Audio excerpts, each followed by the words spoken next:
I could build a spaceship. Hello and welcome to Space Doc Jury Minisode number 5. I'm Lee. I'm Pete. And I'm Andy. And this week's Minisode, what are we talking about this week, Pete? Ready rooms! That's right, Pete. We're talking about environments and spaceships we want to live on and which ones we don't want to live on. Absolutely brilliant. Fantastic. Thanks very much, Pete.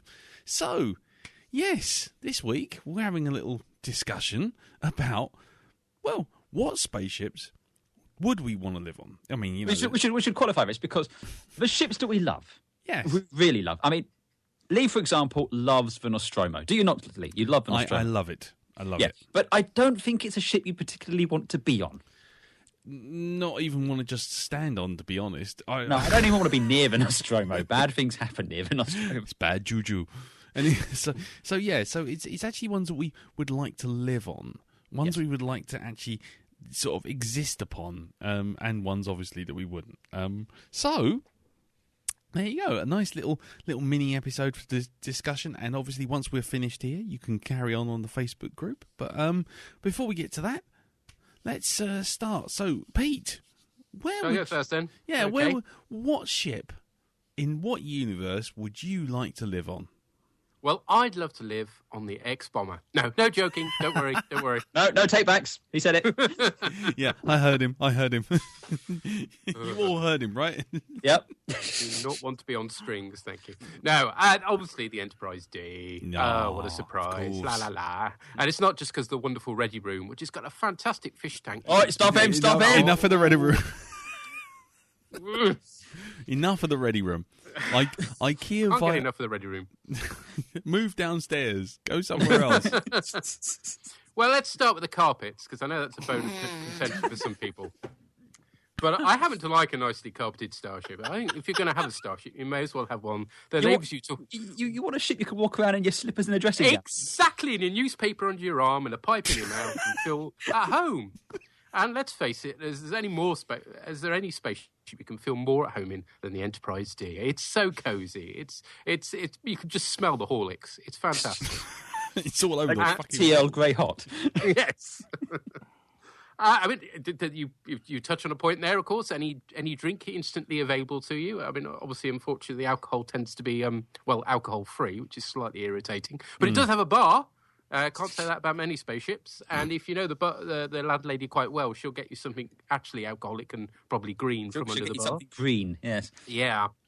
And, of course, then you can sit in the bar and just stare out in space. I mean, how fantastic is the view from 10 forward? I would definitely want to live on that ship.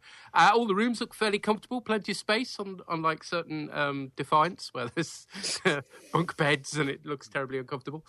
And, that is definitely the ship. And, of course, lots of exciting crewmates to hang out with, most of whom will make you look far more professional, because quite a few of them actually are, well, fairly crap. Yes. I'm with you on the whole the Federation where you want to be at. Yeah, I mean, I'm with you on that. I think if I wanted to live on any ship in any multiverse, it'd be a Federation starship. But it's not going to be the Enterprise. Mm-hmm. Because as you yourself had mentioned many times on your fantastic podcast, the broadcast, that is quite possibly the single most incompetent crew since the Red Dwarf one. It's just every 5 minutes you're being invaded or assimilated or, either Ferengi are taking over or you're being turned into a child. I mean, any time Picard goes off a ship, you're screwed. Yeah, if Riker's in charge, it's time to ask for a... yeah, exactly. You see, my thinking here is, you're like this. I'm with you, like I said, Federation. But I'm not on the Enterprise. I'm going with the USS Hood. And I'll tell you why. Number one... It's never been seen. It's been seen many times, thank you very much. It has. It's the USS stock footage. It is the USS stock footage. It is. Whenever you see an Excelsior-class ship, it's the Hood. It's the Hood. I've got all the amenities that Peter's got. I've got my replicators, I've got my holodecks and all that sort of thing, I probably carpets. I'm assuming there's carpets and all this. But I don't have to worry about the Ferengi coming and, assimilating me or whatever they do. And at the same time, it's the only Excelsior ship which survived the Dominion War. I mean, those things were like confetti, You know why it survived the Dominion War? Because it wasn't in it. goddamn fugly. No one would fire at it. It's, I care not, sir, but I survived. I don't care. I'd rather go out and tile and carpets. What about you, Lee? What ship do you want to be on? Well, so you want to be on the USS Hood? I'll be on the USS Hood, yeah. A ship that no one's actually ever seen the interior of. You're just assuming it has carpets. Every Federation ship on the planet, in the universe, has got carpets. Really? Even Defiant. But I thought the Enterprise Constitution class had just tin plates. Oh yeah, but we're talking next generation era here, aren't we? So. You see, you just generalise with all this sort of Federation Allied carpets business. So once more, what ship do you want to be on, Lee? Well, which ship would I like to be on? Well, I mean, we've been talking about it off air for a while, and I would love to live on a cultured GSV. A cultured GSV, for those of you who don't know, is from the Ian and Banks books, culture books, and a GSV is so big and so huge that basically you can make your own environments in there, actually hanging outside of the ship. You could just go, you know what, I fancy a room that's 6 kilometres wide with a floating fish tank and a swimming pool in it, and I'd like anything I'd like. And oh, by the way, there's the sex deck up on floor 7,454, and down there, you know what, I'd quite like to wear a load of really flash clothes, and yeah, they'd just make it for me. And the ship waits on you hand and foot, and the ship has infinite space inside itself. And yeah, it's a Still utopia. sounds a lot like a holodeck to me. Yeah, but the problem is it's not a holodeck. The culture worked out. The culture worked out that it actually was more efficient to keep people on GSVs than planets. So it's as their internal area is somewhere in the region of several billion internal kilometres square. So basically, you're just living in a planet that you can fly. You know the downside with that, ideally? Yeah. Because whenever I read the culture novels, 9 out of 10 characters always seem bored. They all seem so bored with their existence. Well, in truth, a lot of the culture, towards the end of the culture novels that I've read, a lot of them are starting to do what's called subliming, which is basically getting so bored that they actually just ascend to godhood to go and do their own things without the spaceship. Because the robots do all their work, so they've got no reason to. It's basically Mega City. There's no jobs to be had, so they all sit around being bored. But your ready room could be the size of the entire ship, hanging out of the ship in a bubble of air. Would it have a fish tank? Yes, it would. It would have whatever you like. Never mind a fish tank; it would have an entire ocean full of whales and other aquatic animals. Yeah, and it could actually genetically refit you to have gills so you could swim with the whales. It's just a pure utopia, and yes, okay, maybe it is a tad boring, but at the end of the day, that's because if you're part of the culture, you've kind of been everywhere and seen everything. So, and been everybody, and been everybody, exactly. So. I think if you're just worrying about the colour of your carpets and whether or not you can take a rolled up newspaper to the toilet on the bridge, I mean, that I think you're aiming I wouldn't too do low. that. You never know how to use those free seashells. It's never explained. I mean, that's a totally different utopia. Oh no! Somebody's actually designed a walk-around Enterprise, and you go in the toilet. I think in the captain's ready room. No, it's the one on the bridge behind Worf. Oh, that's Station. the one. Yeah, just off the bridge, and it's got the free seashells in it. Oh God! Okay. Well, you know what? I mean, all I can say is, if you're aiming for Star Trek, you're aiming too low. I just think that, brown carpets and the smell of Earl Grey mixed in with shit coming from the toilet from behind the head in the bridge. That's the point. I mean, let's face it. Every time Worf goes and makes use of that thing, sort of thing, everyone's going to evacuate the bridge. Yeah. Maybe that's why they have a battle bridge and the emergency turbo lift. Yeah. Wolf's gone in there. Oh, quick, everyone to the battle bridge. Separate the saucer. Cool it, Leak. Cool it. Oh, hang on. It's just Worf. Geordie roll. Geordie. No, Worf roll, actually. But, I'd give it a couple of minutes. I mean... Ribs for your pleasure. Sorry, now I'm imagining what Klingon poo looks like. I bet been a it. long- Why would you imagine that? And more importantly, why would you share that? Oh God. I'd like to revise my answer to one that's not actually in the same universe as Peter, actually. Or at Too least late. Klingons, Too anyway. late. No takesy backsies. See, Yeah. I've got a utopia with a ship I can build to my own specifications, and my entire body could be rebuilt to my own specifications, and I don't have to worry about brown carpets and shitting Klingons. Now you know why they've had a really satisfying shit. They go, Kappa! Now I know. Now I know why most Klingon rituals have those citronella garden candles from home base. No, that's what paint sticks are. This Minisode has taken a very dark turn. All of a Yeah. sudden. Welcome to Minisode number 5. Which ship would you like to take a shit on? Or round the U-bend. Yeah. Oh God. Sorry. So yeah, there you go. That was me anyway. I'm happy. I'm as happy as Larry. I've got my own carpets. I've got my own sky blue pink carpets for all I care. So And no Well, Klingon. there you go, then. Everyone's happy there. Yeah. So let's turn this around then. What ship would you least like to be on, aside from anyone that Peter's on? yeah, Or a bird of prey. oh, yeah, a bird of prey on curry evening. Particularly strong gak tonight. Oh. The gak is most spicy. This was a warrior's shit. Oh God. I'm just saying this now, Lee. You're editing this one. No. I'm done with this one. I'm not editing this. This is going out raw. this is Ew. And there we go. We're right back with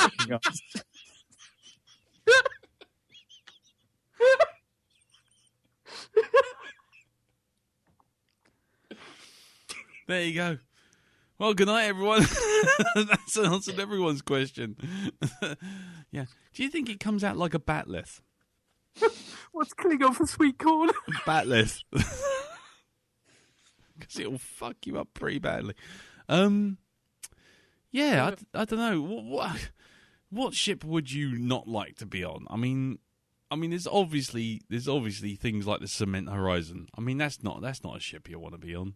It's not, and I think we should probably exclude the Event Horizon because just Reasons. obvious reasons there. Yeah. So what are you saying? You saying that we can't have ships which have obviously got problems like, leaky coolant, exploding engines, devils on board? No. By all means, I'm just saying that the Event Horizon itself is. It's quite obvious. Even if everything was going fine on the Event Horizon, I still don't want to be on anywhere near that ship. That's very true. Well, then in which case I'd have to say probably. Actually, I mean, pretty much every spaceship is horrific in its own horrible little way. It's true. There's not many ships where you look at and you think, oh yeah, I fancy a long cruise on that thing. Exactly. No one wants to sit on the Battlestar Galactica. Nope. No, that Oh doesn't. God, no. No. Not in those circumstances, no. I mean, you don't want to sit on anything in Babylon 5 because it's all got wonky doors. Yeah. I mean, and bad sort of, And the disco lights. and the disco lights and grey wallpaper. I mean, it's just, and your chances are you're going to get killed by some imaginary invisible insecty thing. You don't want to be on the Jupiter 2. You don't want, because that's just annoying kids and an insane scientist who seems hell-bent on killing himself. I mean, that's the problem. There's not many ships I actually do want to be on, to be honest. I can tell you one I'd absolutely definitely not want to be on. What's that then? Well, that's anything from the Warhammer universe. Yeah. Even the good guy ships. It's like, never mind the Chaos ones, and the Chaos ones make the Event Horizon look like a Viking cruise holiday by comparisons. The stuff that goes on there is just, ugh. But even on the Imperial ships, I mean, it's squalid. It's described like a 17th century man of war with leaking ceilings. I mean, I don't know how you get leaking water in a spaceship, but they manage to somehow. They have rats everywhere. And then you've got the Space Marines, who at best will accidentally step on you, at worst will actually hunt you for sport. So Nice. with that in mind, And in order to be a crew member, you've got some sort of horrible stuff being done to you, so you plug directly into the ship's systems and Yes, probably will get services, electrocuted when you're under attack. If you're the navigator, you've got this third eye, which the warp tries to kill you every time you do a jump. It's just like nope. And then 3 trips out of every 10, you get lost in the warp and get eaten by horrible slivery things in the warp anyway. So Yes. Nice. And end up, and in those instances, the chances are you're going to end up being melted into the wall of your ship while still alive. yeah. Okay. Well, the ship I really don't want to be on, I think, is the Heart of Gold, because not only have you got to put up with those irritating computer doors every 5 minutes, not only have you got to put up with a ship's computer that's quite clearly mad, but also you've got to put up with the fact that your ship may turn into a bowl of petunias at any moment when you activate the drive. You sure you're not describing the Red Dwarf there? Yes, but like the worst Red Dwarf episode every week, basically.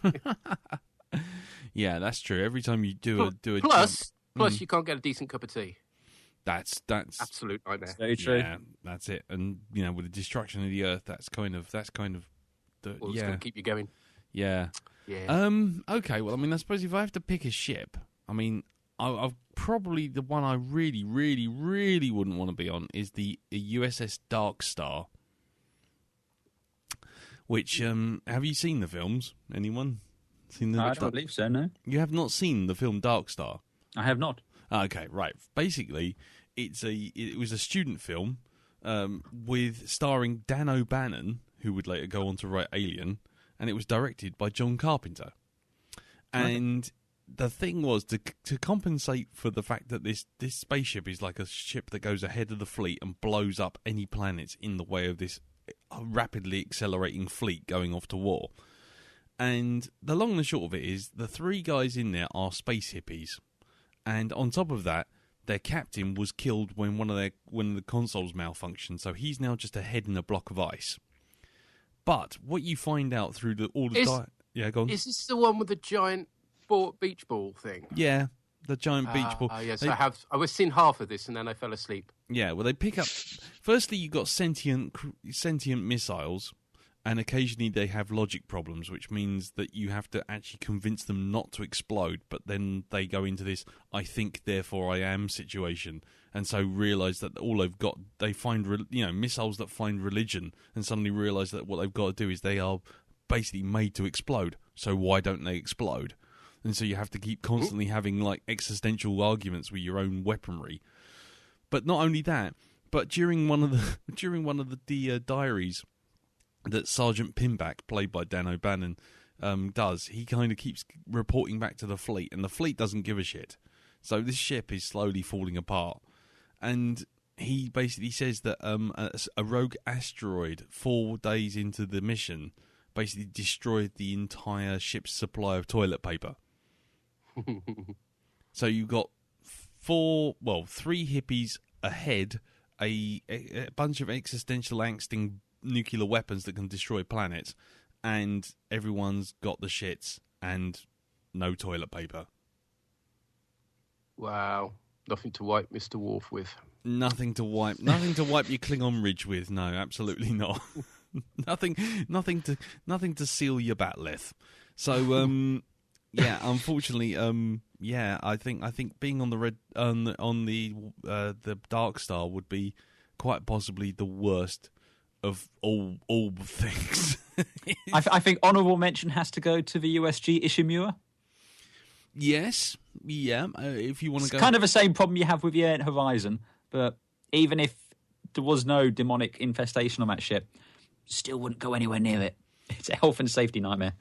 Well, yeah, it's got a small problem of sort of like lots of people dead in it, and lots of mutants running around in it, and some strange obelisk on the planet below, basically driving everyone insane. But apart from that, and the entire command crew are Scientologists. Oh yeah, that's true. Yeah, but apart from that, the ship's going well. The ship's got a lot going for it.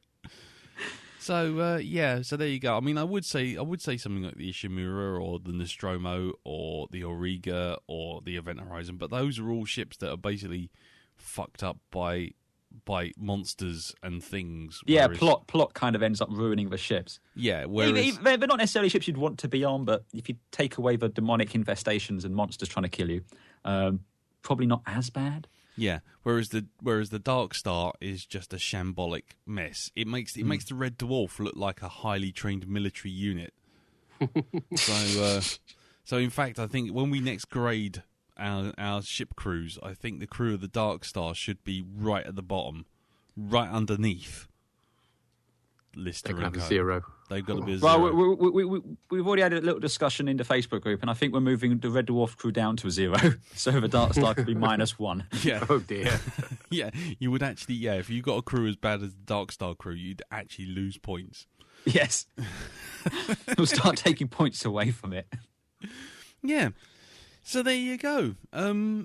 So hold on, I did my ship, and what ship did you not want to be on, Pete? Sorry, just remind me again. The Heart of Gold. Oh, the Heart of Gold, of course. Yeah. So there you go. So that's our ships. Yes. Those are ships which we would both quite like to and not like to be stuck on. Yes. So there you go. But which ones would you like to live on or not live on? And, Yes. keep the conversation going on our Facebook group, which is facebook.com/groups/space.jury. Or even just give us a buzz on Twitter, which is @space.jury, which is doing very little apart from supplying you with a spaceship a day and perhaps a small argument about phallic-shaped ships. So, anyway, until next time, we'll catch you all later. Okay. Thanks, Pete. Thanks, Andy. Thank you. Thank you. Yes. And we'll see you all next time. Till then. Tatty Bye. See you then. We can't even sign off properly. We can't, but let's face it, that entire thing went to shit. Quite literally. Yes. Space Doc Jury is a production of 3 Angry Beards for GeekPlanetOnline.com.